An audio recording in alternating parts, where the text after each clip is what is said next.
কিছুতেই ঠান্ডা হচ্ছে না সন্দেশখালী, বরং নতুন করে উত্তপ্ত হয়ে উঠছে। এই সন্দেশখালী কাণ্ডেই গ্রেফতার তৃণমূল নেতা অজিত মাইতি। রবিবার তাকে নিয়েই উত্তপ্ত হয়ে উঠেছিল সন্দেশখালীর বেরমজুর গ্রাম। রীতিমতো নাটকীয় পরিস্থিতির সৃষ্টি হয়েছিল সেখানে। অজিত মাইতি গ্রামবাসীদের তাড়া খেয়ে একজনের বাড়িতে ঢুকে পড়েন। সেই সময় তিনি জানিয়েছিলেন, কেন এমন সবাই করছে বুঝতেই পারছি না। তিনি এও জানিয়েছিলেন, আমি যদি ভুল করে থাকি ক্ষমা চেয়ে নেব। পাচ্ছে না, গৌরবাবু স্নান করে এসছে, আমাকে ওনার ছেলে যে সিভিক ভলেন্টিয়ার বিপ্লব, উনি বললো যে কাকা তুমি আমার এখানে একটু বসো। যখন গৌরবাবু স্নান করে এসছে, জলে বালতি নিয়ে এসছে, যখন মানুষজন তাড়া করে এসছে, তখন বিপ্লব আমাকে বললো যে কাকা তুমি আমার বাড়ির মধ্যে একটু ঢুকো। এত মানুষ আপনার বিরুদ্ধে ক্ষেপে উঠলো কি করে? গ্রামে গোটা গ্রাম, আমি নিজেই বুঝতে পারছি না যে আমি কি দুর্নীতির সঙ্গে যুক্ত।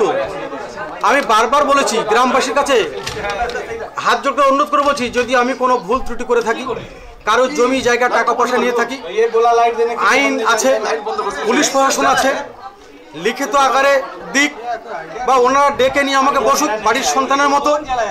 যদি আমি ভুল করে থাকি আমি তার ক্ষমা চাই। আমি যদি কোনো 70 জনের নামে অভিযোগ করে থাকি, কোনো ক্লু পেয়ে থাকে যে আমি করেছি, নিজ দায়িত্ব নিয়ে সেই ক্লেম আমি তুলে নেব। আপনি একটা সময় বিজেপি করতেন, আপনি অভিযোগ করেছেন যে শাহজাহান শেখ জোর করে তৃণমূলে জয়েন করিয়েছিল। না, মারধর করতো।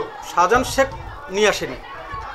এই তৃণমূলের যারা এই বুথের অঞ্চলে যারা নেতৃত্ব ছিল, তারা আমাকে 19 সালে ভোটের পরে, লোকসভা ভোটের পরে আমাকে মেরে ধরে এই বরতলাতে মেরে ধরে এই দলে আনা হয়েছে। কে মেরেছিল? কারা মেরেছিল? তাপসারি, এই শ্যাম সরকার। অজিত বাবু 2019 সালে ভোটের পরে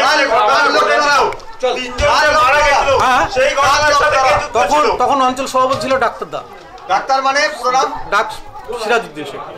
নরগড়ে যে মন্ডল মার্ডার কেস হয়েছিল, তার সেখানে কারা যুক্ত ছিল? আমি সেটা বলতাম। শাহজাহান শেখের নাম রয়েছে যে এফআইআরে ছিল। আমার জানা নেই। আমাকে যারা যারা মেরেছে সেগুলো বললাম তো। আপনি কি তাতে থানায় অভিযোগ করেছিলেন? সেই সময় অভিযোগ করেছিলেন? কে ডাকছিলেন? সেই সময় অভিযোগ করেছিলেন? সেই সময় অভিযোগ করেছিলেন থানাতে আপনাকে যে মারধর করেছিল? না, সে সময় আমি অভিযোগ করিনি। কেন করলেন না? কেন করলেন না? অভিযোগ করতে গেলে আবার ওরা মারধর করবে বা কোনো কিছু করবে, তারপরে দলে চলে এলেন। এসেই নাকি আপনি জমি জমা লুট করা শুরু করেছেন, গ্রামবাসীরা বলছে। এই জমির কথা বারবার বলছি দাদা, এই জমির কথা বারবার বলছি। যদি কারোর জমি নিয়ে থাকি, আমাকে সজমিনে সংবাদ মাধ্যমকে নিয়ে আর পুলিশ প্রশাসনের লোককে নিয়ে সেই জায়গার উপরে চলুন। আপনি আবাসের টাকা নাকি ওনাদেরকে দেননি, 100 দিনের কাজের টাকা ওনাদের কাছ থেকে তুলে নিয়েছেন। আচ্ছা, আমি সাংগঠনিক দায়িত্বে, আবাসের টাকার দায়িত্ব আমি নেই।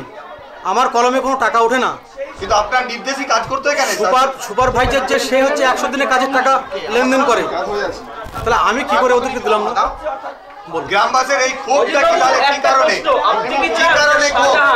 শাহজাহান অন্তরাল থেকে বেরিয়ে আসুক? আপনি কি চান শাহজাহান অন্তরাল থেকে বেরিয়ে আসুক? দেখুন, শাহজাহান সাহেব অন্তরালে আছে কি, কোথায় ঘুরে বেড়াচ্ছে, উনি বেরোবে কি বেরোবে না সেটা ওনার দায়িত্ব। আপনার সাথে শেষ শাহজাহান সাহেবের কবে কথা হয়েছিল? কি মনে হয় না যেটা বলছেন দুর্নীতিগুলো হয়েছে? গত 5 তারিখ থেকে আরো 2 মাস আগে যান। এই ঘটনার 24 ঘন্টার মধ্যেই পুলিশের হাতে গ্রেফতার অজিত মাইতি। সোমবারই তাকে বসিরহাট মহকুমা আদালতে হাজির করানো হবে বলেও জানা গিয়েছে। একের পর এক নতুন মোড় নিচ্ছে সন্দেশখালী কাণ্ড। গোটা বাংলার নজর এখন সেই দিকেই। আর এই সন্দেশখালীর আরো নানা খবরের আপডেট পেতে অবশ্যই আপনাদের নজর থাকুক এই সময় ডিজিটালে।